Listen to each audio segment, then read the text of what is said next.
Bom dia, gente. Como é que vocês estão? Felizes com Jesus? Deus é bom e o diabo não presta. Bom, não sei, já vendeu todos os donuts, ô Linda? Já vendeu todos? Gente, então semana que vem a Linda vai trazer uns donuts e para comprar dela. Eu quero que você entenda uma coisa. Antes de mais nada, eu sou Jackson, um dos pastores dessa igreja, e eu não estou ganhando dinheiro nenhum com o negócio da Linda. Podia estar ganhando, né? Tô brincando. Bom, a Linda, ela está vendendo, na minha época, o nome disso era rosquinha, tá?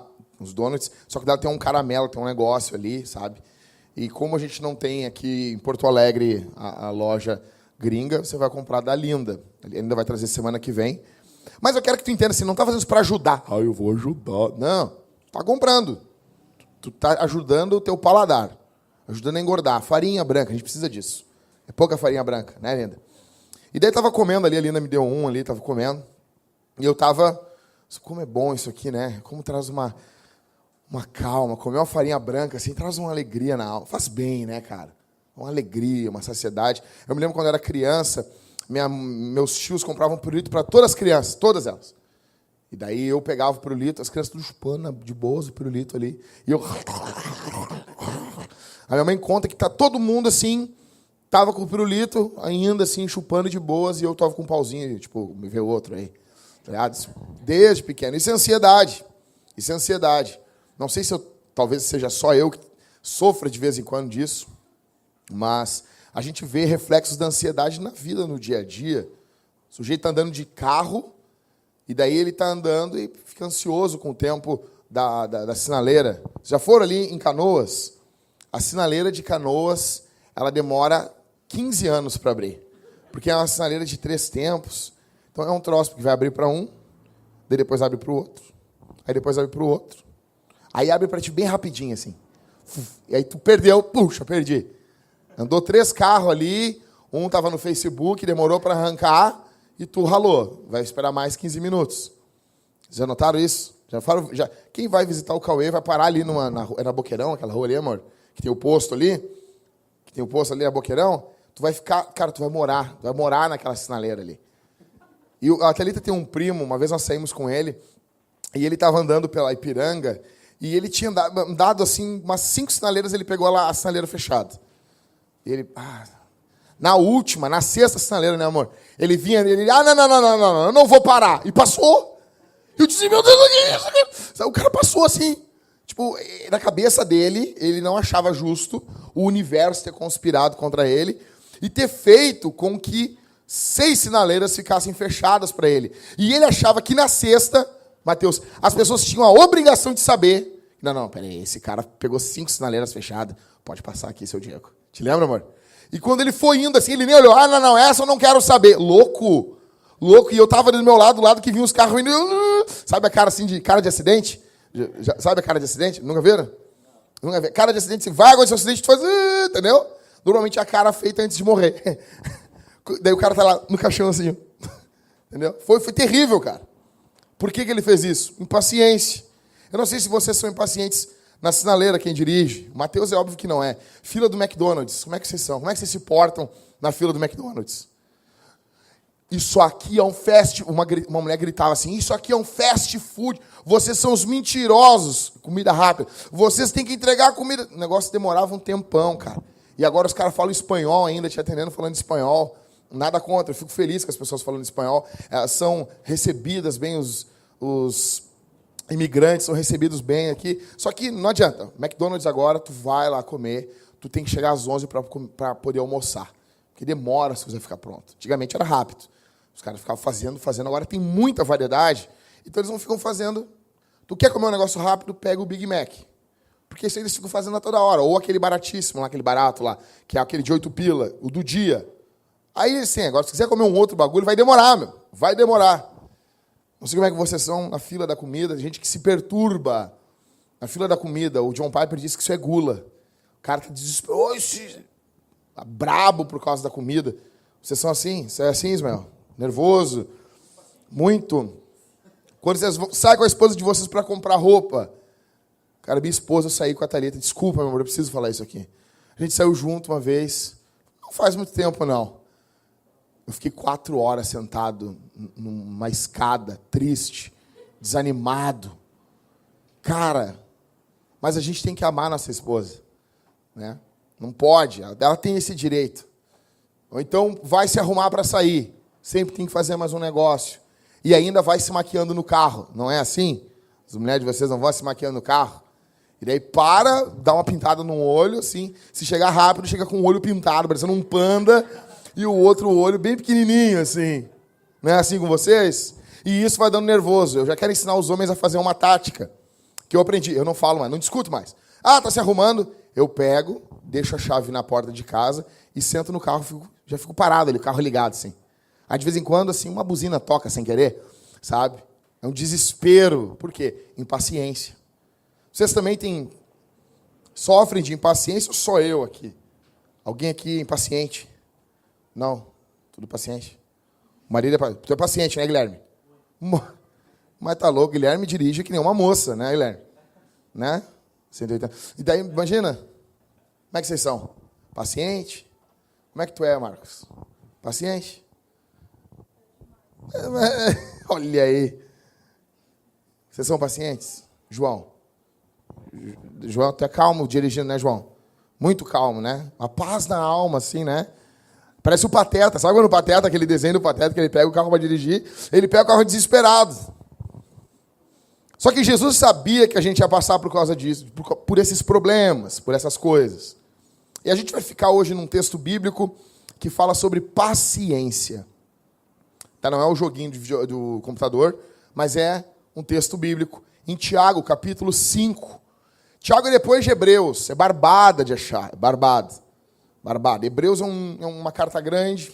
Lá no final da Bíblia. Caiu aí, ó. Tenha paciência. Tiago, capítulo 5. Verso 7 até o verso 11. Tu não vai fechar a Bíblia, vai ficar com ela aberta aí. Esse Tiago aqui é irmão de Jesus, é o irmão mais novo de Jesus, é o irmãozinho de Jesus. Fico imaginando esse cara criança andando com Jesus. Imagina Jesus é o irmão mais velho, né? Jesus andando com ele, né, cara? Os dois pescando junto. Imagina, Jesus ensinando o cara a pescar. Faz assim, mas Jesus ensinava com paciência do irmão dele, né? Não era que nem os irmãos mais velhos que davam cascudo nos seus irmãos mais novos. Se rolavam de soco no chão com eles. Né? Tiago, capítulo 5, verso 7. Portanto, irmãos, sede o quê? Olha aí. Até a vinda do Senhor. O lavrador espera o precioso fruto da terra, aguardando com paciência, até que receba as primeiras e as últimas chuvas. Sede vós também pacientes. Fortalecei o coração, porque a vinda do Senhor está... Olha aí. Irmãos, não vos queixeis uns dos outros, para que não sejais julgados. O juiz está às portas. Verso 10. Irmãos, tomai os profetas que falaram em nome do Senhor, como exemplo de paciência e de perseverança diante do sofrimento. Verso 11. Chamamos de felizes os que suportaram aflições. Ouviste sobre a paciência de Jó e vistes o fim que o Senhor lhe deu, porque o Senhor é cheio de misericórdia e compaixão. John Piper tem uma definição de paciência e eu acho que ele está certo. Primeiro, porque é o John Piper que diz. E segundo, porque eu acho que ela vai fechar exatamente com o texto de Tiago, que vou chamar de apóstolo, vão me querer me matar, né? Que o pastor Tiago fala para nós aqui. Grande Tiagão. Vamos lá. Então, John Piper diz que paciência é uma disposição profunda, madura e serena de esperar por Deus no local não planejado da obediência. E andar no passo não planejado da obediência. Eu vou ler de novo. Porque isso aqui é muito profundo. Se você entender isso aqui, já pode ir embora. Já faz a ceia aí e vamos embora. Já acabou? Acabou. O Piper diz que paciência é uma disposição profunda, madura e serena de esperar por Deus no local não planejado da obediência. E andar no passo não planejado da obediência. É uma disposição na alma, serena, tranquila, profunda, consciente, extremamente consciente, de esperar no lugar não planejado da obediência. Aquilo que você não planejou, aquilo que você não queria, aquilo que você não contou, aquilo que você não sonhou. Você espera pacientemente ali, no local não planejado. Ou andar no caminho não planejado da obediência. Aguardar no ritmo, no lugar e no ritmo designado por Deus, é a chave da obediência. E isso é fruto da fé. A obediência está totalmente ligada, totalmente conectada com a paciência. E hoje, falarmos de paciência é uma coisa extremamente... paciência. Eu quero conquistar, eu quero triunfar, eu quero resolver os meus problemas. Sendo que Tiago vai nos dar 3 exemplos aqui de guerreiros que lutam contra a impaciência. O primeiro está no verso 7. Tiago diz, eu quero que você anote aí, portanto, irmãos, sede pacientes até a vinda do Senhor. O lavrador espera o precioso fruto da terra, aguardando com paciência até que receba as primeiras e últimas chuvas. O primeiro guerreiro na luta contra a impaciência é o agricultor ou o lavrador, que Tiago está nos dizendo aqui. Ele vai nos dar 3 guerreiros, 3 lutadores na guerra contra a impaciência. O agricultor, ele é um grande guerreiro na vida paciente, porque ele precisa esperar, pois nenhuma planta nasce do dia para a noite, nenhuma, a não ser erva daninha. Coisa ruim acontece do dia para a noite. As coisas boas, elas precisam ser cultivadas. O agricultor, ele espera, tranquilo. Outra coisa, o agricultor não domina o tempo. Ele não tem domínio nenhum sobre o tempo. Ele não coordena as coisas que vão acontecer. Ontem, a gente estava conversando aqui no final da catequese. Conversávamos, falávamos acerca de algumas coisas. E daí, uma irmã disse aqui, por que você se lembra daquele furacãozinho de 2016? Não fale isso. Respeite aquilo que aconteceu. Você se lembra de janeiro de 2016? Se lembra, Karine? Não acredito. Você se lembra do que aconteceu em janeiro de 2016 em Porto Alegre? Os caras, não. Cara, aquilo foi um trailer do Apocalipse. Eu não sei aonde eu estava, a nossa casa. Eu achei que a nossa casa ia cair em cima da gente. Nós saímos de carro um dia depois. Porto Alegre parecia o filme Eu Sou a Lenda, do Will Smith. Só faltava um pastor alemão junto comigo. Era terrível. Era terrível. Aí a Thalita olhou assim, olha ali, amor, um poste de metal retorcido. Rindo assim, sabe? Daí nós olhamos aquele poste de metal retorcido e disse, Virgem Nossa Senhora dos Evangélicos. Daí, quando vê, nós olhamos assim, que nem filme abriu assim, nós olhamos todos os postes do Marinha de metal retorcido, né? Parece que alguém pegou o dedo assim e fez assim. Terrível. Foi terrível aquilo. E nós não tínhamos poder nenhum sobre aquilo. Tem que esperar acontecer. Tem que esperar passar. Vai chegar lá que nem um conhecido meu, que estava chovendo, uma chuva muito forte, e ele chegou ele estava orando no monte, ele disse, eu não aceito essa chuva. Aí ele chegou na frente, assim, virado para o meio do olho do furacão, e disse, chuva, no nome do teu Criador, para! Caiu no chão, assim. Não tem o que fazer. O agricultor não domina o tempo. Ele não tem o que fazer. Não tem domínio nenhum sobre o tempo. Ele depende do tempo. O agricultor também permanece firme e sujeito ao que está por vir. Ele não pode abandonar a plantação dele. Não importa o que aconteça, se vier gafanhoto, se vier uma praga, se vier coisa boa, se vier coisa ruim, ele está firme naquele lugar. Vocês notam por que Tiago está usando o exemplo do agricultor para a paciência? O agricultor, ele está confiando que existe uma colheita sendo feita para ele. O que motiva ele a plantar, levantar de manhã e plantar, arar a terra, plantar e esperar, é porque ele acredita que ele vai colher frutos. E isso motiva ele a ser paciente. Eu pergunto para você aqui essa manhã, se as ervas daninhas estão crescendo muito rápido na sua vida. Se você nota que não tem mais domínio sobre a sua vida e isso acaba te assustando. Você nota, você parou para pensar, vocês viram agora, ontem, às 9h30 da manhã, assaltaram as lojas Taqui na Assis Brasil. Vocês viram isso?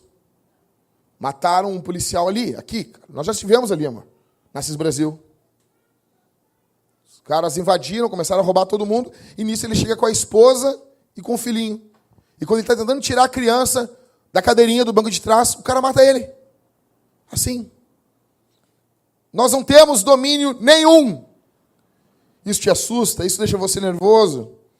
Você tentado abandonar tudo, toda a missão. Não, eu vou para o interior.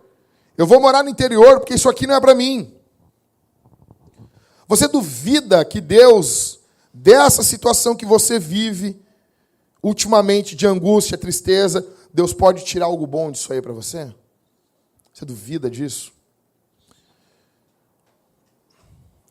Houve uma mulher, uma moça, uma huguenote, que eram as protestantes na França, os protestantes na França, no comecinho do movimento protestante. O nome dessa menina era Marie Durand, tinha 14 anos. 14 anos de idade. E ela foi chamada pelo poder papal para que ela viesse negar Jesus.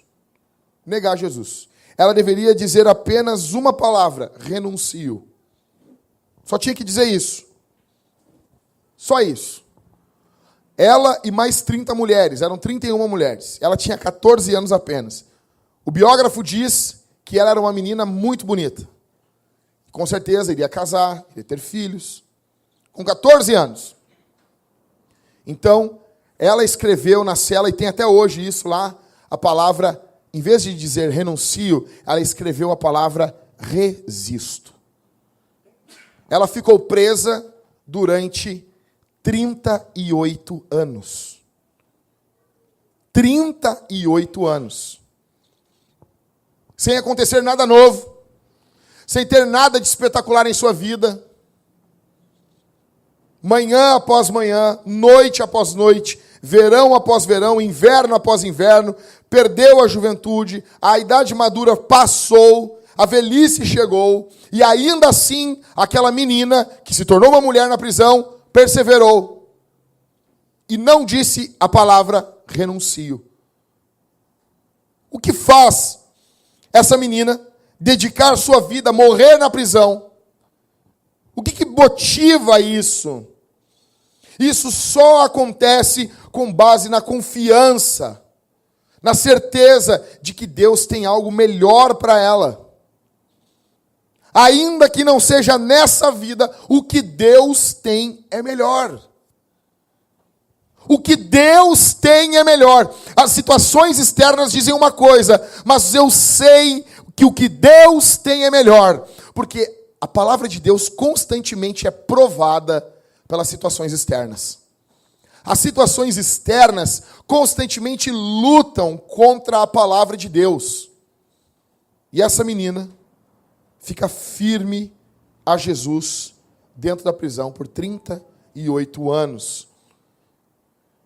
Quero dizer para você que a colheita que Tiago está dizendo aqui nem sempre vai acontecer amanhã.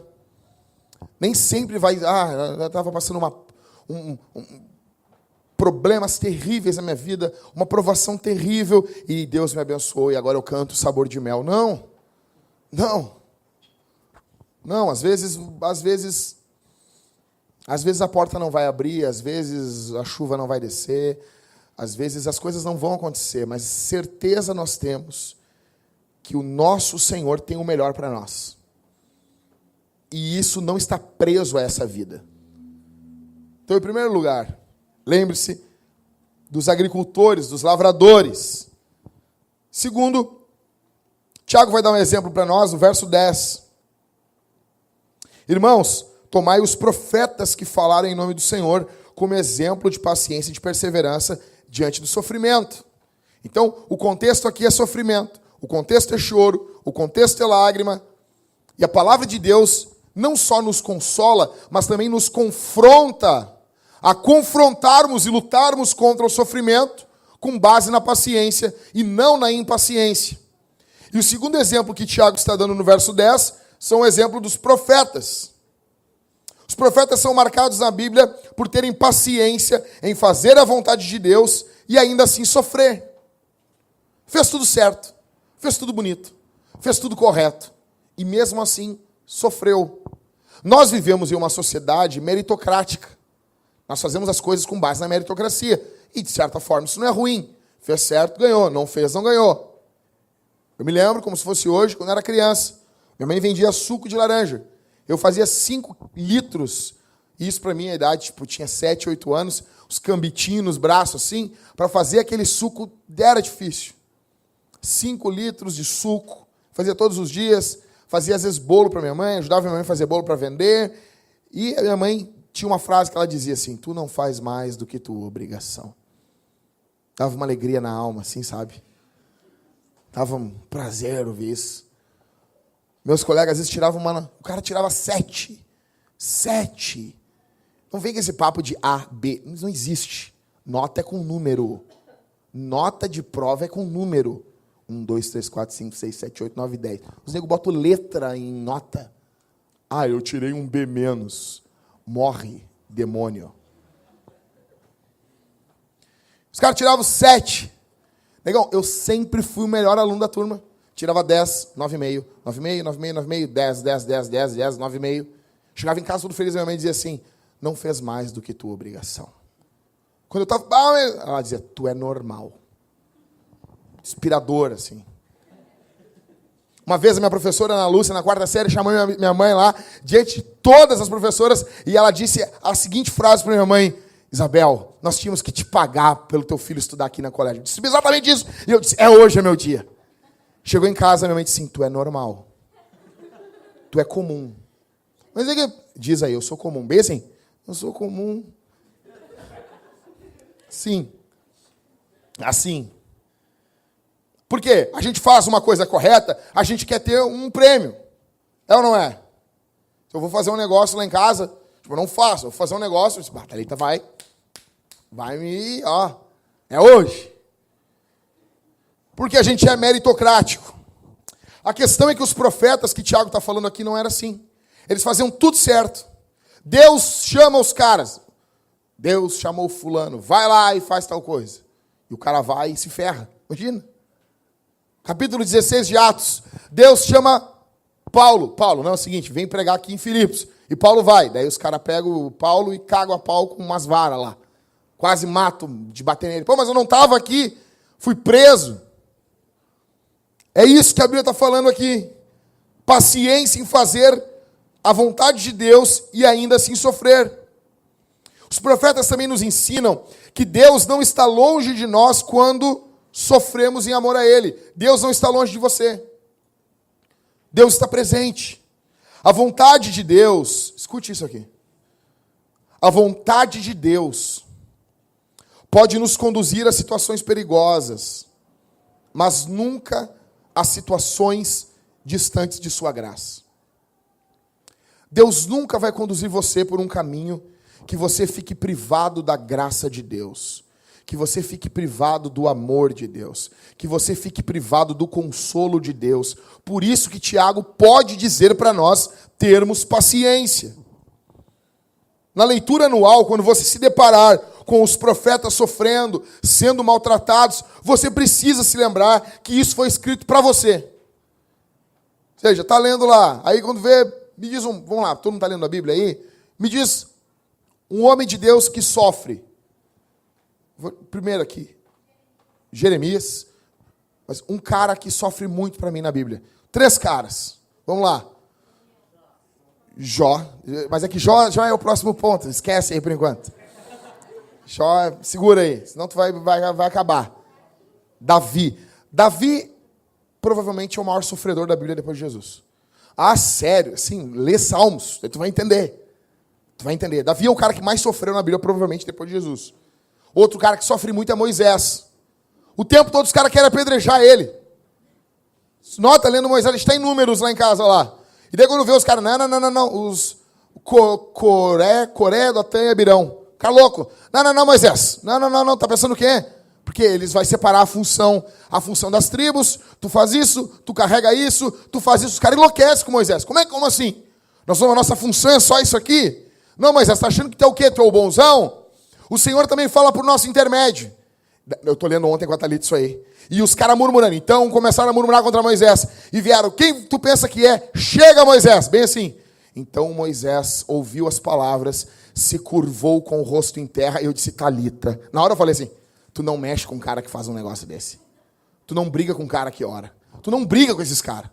Os caras sentando o pau em Moisés, sentando o pau. E Moisés se curva diante, não fala nada.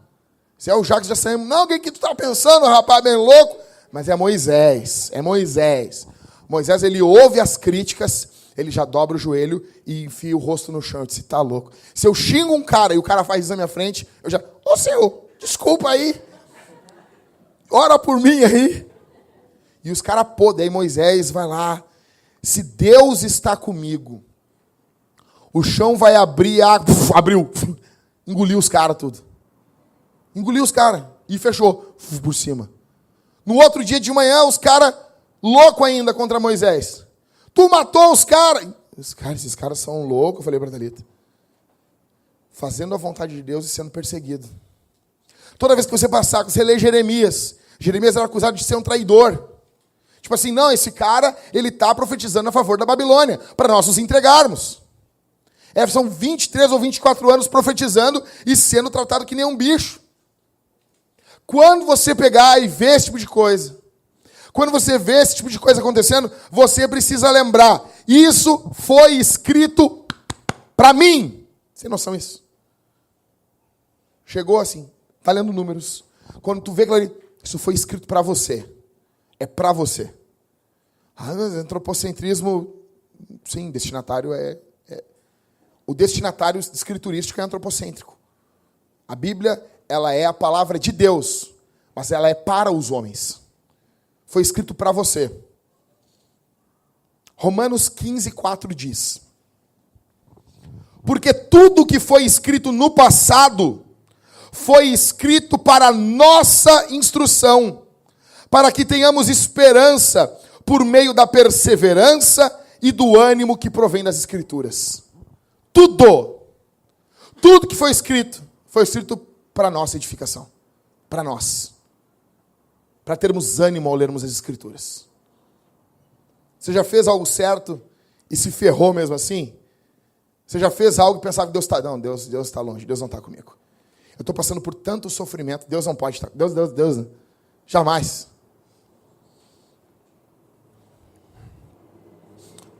Tem um teólogo chamado B.B. Warfield, ou é B.B.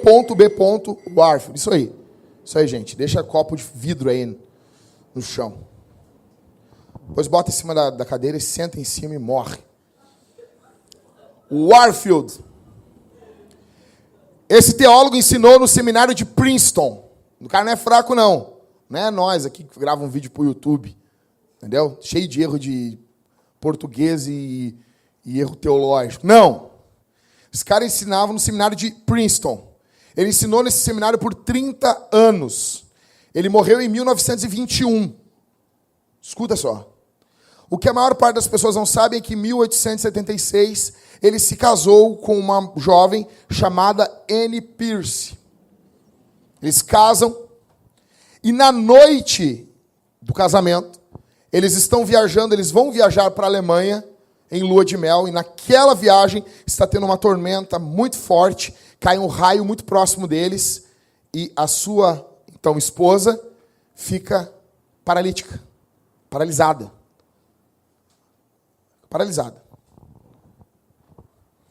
Então, esse homem de Deus passa a se dedicar a ela, que ficou permanentemente paralisada. Ele cuidou dela por 39 anos. 39 anos. Ela faleceu em 1915. E Bibi Warfield comentando Romanos 8:28. Sabe Romanos 8:28? Porque todas as coisas cooperam para o bem daqueles que amam a Deus. Ele comentou esse texto, ele comenta todo Romanos, e ele diz: esse homem que cuidou da sua esposa por 39 anos, foi fiel a ela até a morte, sendo que ela não poderia nem lhe retribuir nenhum beijo. Ele diz: Deus governa tudo, e tudo o que vem sobre você está sob o domínio da mão de Deus. Logo, tudo o que ocorre conosco tem que cooperar para o bem, pois Ele nos ama. Ninguém está dizendo que a situação em si é boa. Não, ela não é boa. Ela é uma situação ruim, mas que obrigatoriamente precisa cooperar para o nosso bem. Porque ela vem debaixo de uma mão de alguém que nos ama. Eles não tinham planejado isso.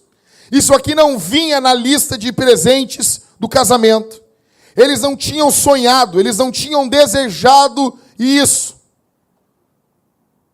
Que faz um homem de Deus passar por isso? Um homem de Deus cuidou da sua esposa a vida toda. Ele não se ausentava da sua casa por mais de 2 horas, devido aos extremos cuidados da sua mulher, que estava paralisada. Foi um homem que produziu teologia, pastoreou a partir da sua casa, escreveu muitos livros, serviu e ainda serve a igreja de hoje. Foi fiel à sua esposa, que ficou paralisada na noite do casamento. E eu já digo aqui para vocês, casamento não é nada menos do que isso. Casamento não é nada menos do que isso. Sei que o sermão não é sobre isso, mas eu preciso dizer isso. Se você está pensando em casar somente para transar, você é um imbecil. Você é um imbecil. Você é um imbecil. Se você está casando somente porque às vezes se sente sozinho, não quer ficar sozinho, você é um imbecil. Casamento é algo sério. Casamento é algo seríssimo. Então, Tiago, ele dá o primeiro exemplo. Qual é o primeiro exemplo que ele dá para nós aí? Um agricultor, um lavrador, né? Segundo exemplo, qual que Tiago nos dá de paciência? Profeta. Terceiro exemplo, está no verso 11. Chamamos de felizes os que suportaram as aflições. Ainda está falando dos profetas. Agora ele diz: ouviste sobre a paciência de Jó? E vistes o fim que o Senhor lhe deu? Porque o Senhor é cheio de misericórdia e compaixão. Agora ele dá o terceiro exemplo sobre Jó. Vocês já leram o livro de Jó? Já ouviram a música da Rose Nascimento? Vocês conhecem o que a gente está falando aqui? Sabe? Não sabe? Ouve em casa, bota lá, Jó, Rose Nascimento. Você vê uma mulher um pouco histérica cantando. Tô brincando, mas tem uma voz bonita. Então, legal. É linda a história dele. Mas para pensar comigo. Deus, a Bíblia diz que Satanás vem diante de Deus. Deus pergunta: de onde tu vem, Satanás? E o diabo diz: de passear, de rodear a terra, vagabundo. Vagabundo. Vagabundo, o diabo é um vagabundo. De passear pela terra, rodear por ela. Ele chega ali. Aí Deus dá testemunho de Jó. Tu viu meu servo Jó? Aí o diabo: desse jeito até eu. Até eu. Tira. Aí o diabo começa a querer. Toca nisso, toca naquilo outro, tira isso. E Deus faz isso, só não toca na vida dele. De uma hora para outra ele perde. Não é um filho. São todos os filhos. Todos. Perdeu todo o dinheiro. Perdeu tudo que tinha. Servos morrem. E ele tem uma doença terrível. Resumindo a ópera. Uma doença terrível. A esposa dele, que é para cooperar, ajudar, ajudadora, ela dá uma seguinte ideia para ele. Por que tu não faz uma eutanásia, não se mata? Ela sugere suicídio para ele. De tudo isso, o que complica a vida de Jó não é, em primeiro lugar, a sua mulher querendo que ele morra. Não são os seus filhos mortos. Não é tudo isso que está acontecendo. Não são as doenças. A pior coisa que está acontecendo com Jó naquele momento ali é o fato dele não saber por que ele está passando por aquilo. Jó começa o livro e ele não sabe dos bastidores. Ele não sabe o que Deus está falando acerca dele. Jó não obtém resposta que queria. Deus não responde nada para Jó. Jó termina a sua vida sem saber a razão daquilo. Ele conhece Deus no meio do sofrimento. Interessante que no capítulo 38, quando Deus aparece, Jó tem várias perguntas. Ele está sendo acusado pelos seus amigos, ele está sendo perseguido pelos seus amigos.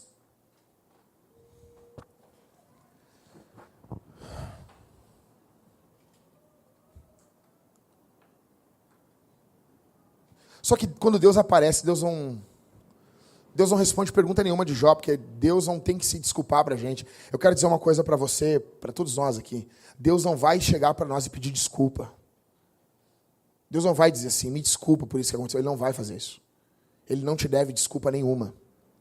Pelo contrário, Deus chega como Deus. E Deus pergunta, Jó, onde tu estava, Jó, quando eu criei o mundo? Onde tu estava quando eu brincava com o Behemoth? Onde tu estava, Jó, quando eu fiz isso, aquilo outro? E Deus começa a elencar, enumerar as coisas. Onde tu estava, Jó? Onde tu estava quando eu fazia tudo isso?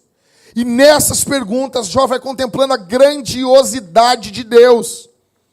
E Jó parece que o foco de Jó agora não é mais Jó. O foco é Deus.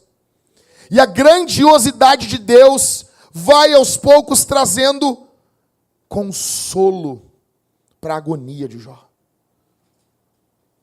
Deus não mudou a vida de Jó, Deus não mudou nada de Jó ainda, Jó continua com a vida miserável ainda, só que Jó já está tranquilo no final do livro.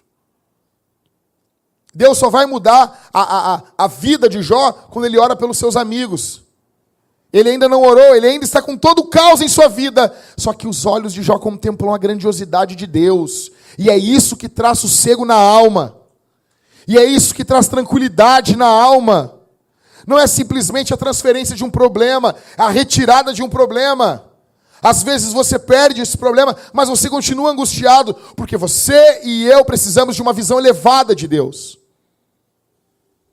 É isso que traz paz, é isso que traz tranquilidade para Jó. E Jó, antes de ter a sua vida mudada, ele diz, eu me arrependo. Ele abre e ele diz, eu me arrependo. Eu me arrependo. Ele diz, eu te conhecia só de ouvir falar. Agora eu te conheço. Agora Jó está conhecendo Deus de verdade, de andar com Deus. Olha o que Tiago diz no verso 11. Chamamos de felizes os que suportaram aflições. Ouvistes sobre a paciência de Jó e vistes o fim. Essa palavra fim aqui do grego é uma palavra grega telos, quer dizer objetivo. Viram o objetivo de tudo isso na vida de Jó? Olha que Tiago continua dizendo, o fim que o Senhor lhe deu, porque o Senhor é cheio de misericórdia e compaixão. Deus quer revelar sua misericórdia e compaixão para Jó. Deus tem propósitos maiores em nossa vida.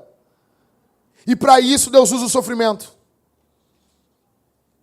Nem todo sofrimento é por causa do pecado.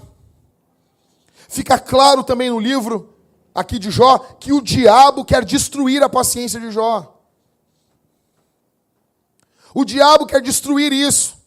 Vocês se lembram de 2 Coríntios capítulo 12, quando o apóstolo Paulo diz: um emissário de Satanás foi enviado, colocou um espinho em minha carne, para que eu não me orgulhasse. A pergunta é, poxa, que diabo legal esse, hein? O diabo não quer que Paulo se orgulhe. Não! O diabo vem para destruir a vida de Paulo. Só que Deus usa isso para que Paulo não se orgulhe. Por quê? Porque o diabo é diabo de Deus. Porque o diabo, como diz Lutero, é um cachorro na coleira de Deus. E até os ataques do diabo servem para a glória de Deus e para o nosso bem. O diabo vem atacar Paulo. Deus reverte isso e diz o que para Paulo? Paulo, a minha graça te é suficiente, te basta. Para Jó, o diabo faz tudo isso, só que toda essa atuação do diabo apenas revelou a bondade de Deus, e Jó sai disso tudo conhecendo melhor a Deus do que quando ele entrou. Paulo nos mostra isso, Jó nos mostra isso. Deus tinha um objetivo na vida de Jó, aperfeiçoar, ser bom com Jó. Sabe o que o livro de Jó nos mostra? O livro de Jó mostra para você e para mim como Deus trata os seus melhores amigos. A gente pensa o quê? Deus vai, os melhores amigos, não, Deus vai, não, esse cara aqui, não. Esse cara é íntimo o íntimo de Deus. Eita, um manto. Não. Você quer ver um negócio? Olha só. Abre comigo no livro de Jó. Abre comigo no livro de Jó.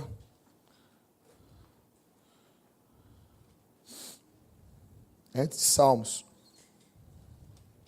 Olha só.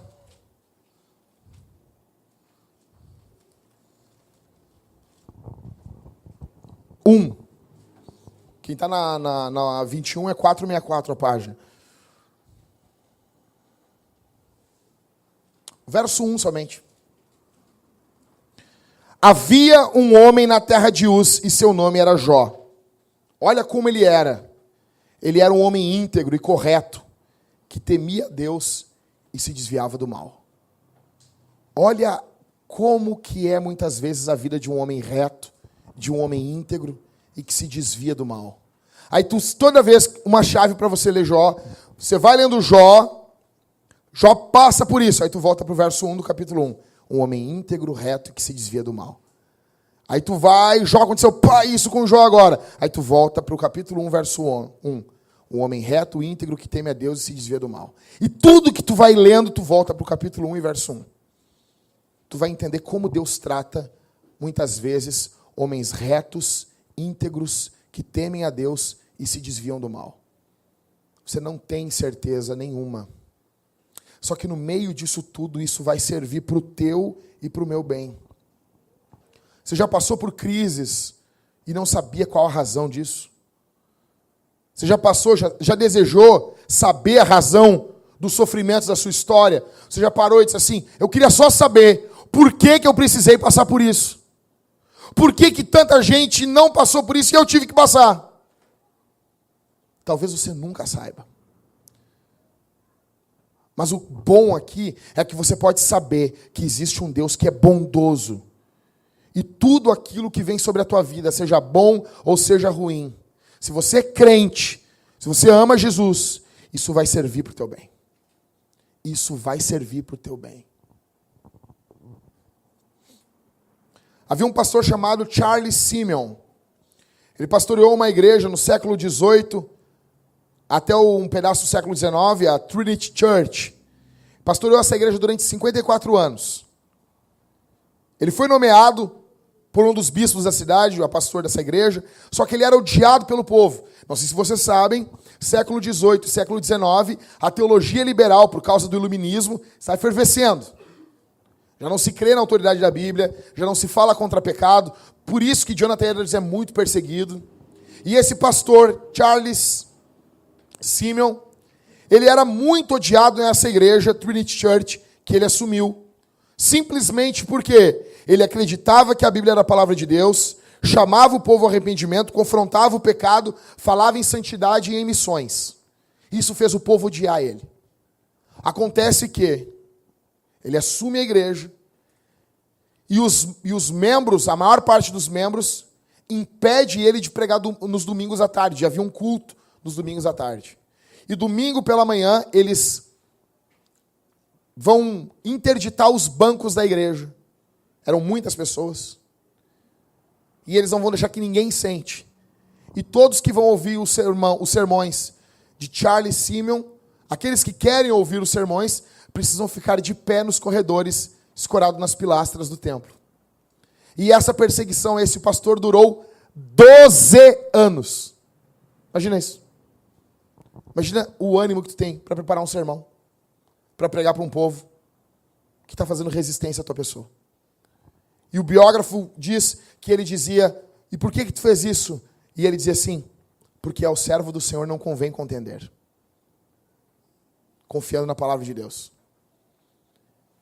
E ele passou por toda essa angústia. Pois isso passa. Mas demora 12 anos. 12 anos. Os 12 primeiros anos de pastor nessa igreja foram terríveis. Só que a questão não é os 12 anos, é o que acontece depois. Porque no leito de morte, os irmãos que estavam lá disseram, havia nele. Quando ele estava morrendo no leito de morte, ele, balbuciando as palavras, ele dizia palavras e mostrava com atos, com a postura, que ele estava firmado em Jesus. Toda aquela tribulação, toda aquela angústia, todas aquelas perseguições só aumentaram a fé desse homem. Isso trabalhou na vida dele em uma paciência, trabalhou em sua vida ao ponto de ele ter uma fé inabalável em Jesus. Tudo isso fruto de um sofrimento que exercitou sua paciência e sua fé na palavra. Nós somos chamados a sermos pacientes diante do sofrimento. Eu não estou dizendo que isso é fácil, eu não estou dizendo que você vai conseguir todas as vezes, mas eu estou dizendo que isso é um chamado bíblico, e principalmente para nós que estamos aqui, onde muitos aqui são jovens, e não falam jamais essa palavra. Nós precisamos de paciência, e a impaciência é pecado. É um pecado que desagrada a Deus. Se você e eu temos vivido de forma impaciente diante das lutas, das tribulações, das angústias, dos sofrimentos da vida, nós somos chamados hoje, aqui, essa manhã, a nos arrependermos dos nossos pecados, a pedirmos perdão ao Senhor. A boa notícia para você e para mim é que Jesus foi paciente. É que Jesus foi até a cruz de forma paciente, de forma humilde, de forma submissa. E ele morreu na cruz por pessoas impacientes, como você e como eu. E por isso hoje existe perdão. A vida de Jesus, uma vida transbordante de paciência, vem sobre nossas vidas. Nós somos perdoados, alcançados por Jesus. Nosso pecado de falta de confiança, porque a falta de fé, a falta de confiança em Jesus é a força motriz da impaciência. É aquilo que motiva dentro de nós uma vida impaciente. Ah, mas quando que vai ser? Quando que vai acontecer? Quando que vai ser isso? Quando que vai ser aquilo? Impaciência. Isso não agrada a Deus. Mas o que vai ser do dia de amanhã? O que vai ser? Basta cada dia o seu mal. Deus é bom. E tudo isso que você está passando não está passando à toa. Você precisa passar por isso. O teu orgulho, o meu orgulho precisa ser quebrado. A nossa vaidade precisa ser destruída. Nós precisamos passar por isso. Tudo que você está passando não é um erro na agenda de Deus. Deus não errou o percurso ao conduzir a sua vida por intermédio disso. Não, Ele não errou, Ele fez certo. Você precisava passar por isso. Você precisava sofrer isso, você e eu. E no meio disso tudo, Deus é bom. Quero dizer aqui, terminar também dizendo, primeiramente as mulheres aqui. Você demonstra sua paciência se submetendo ao seu marido. Pare de falar mal do seu marido. Se o seu marido é um cristão que está querendo servir Jesus. Pare, em nome de Jesus. Em nome de Jesus.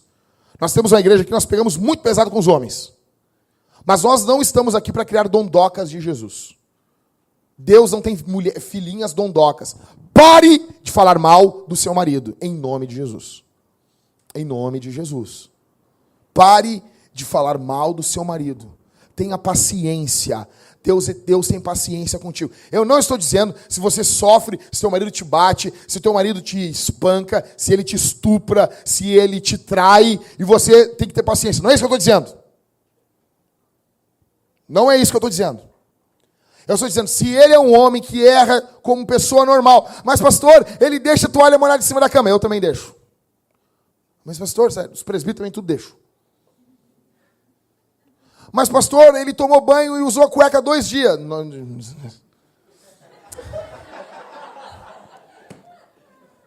Pra que desperdiçar, né, Cauê? Ficou com dó, assim. Não acredito que...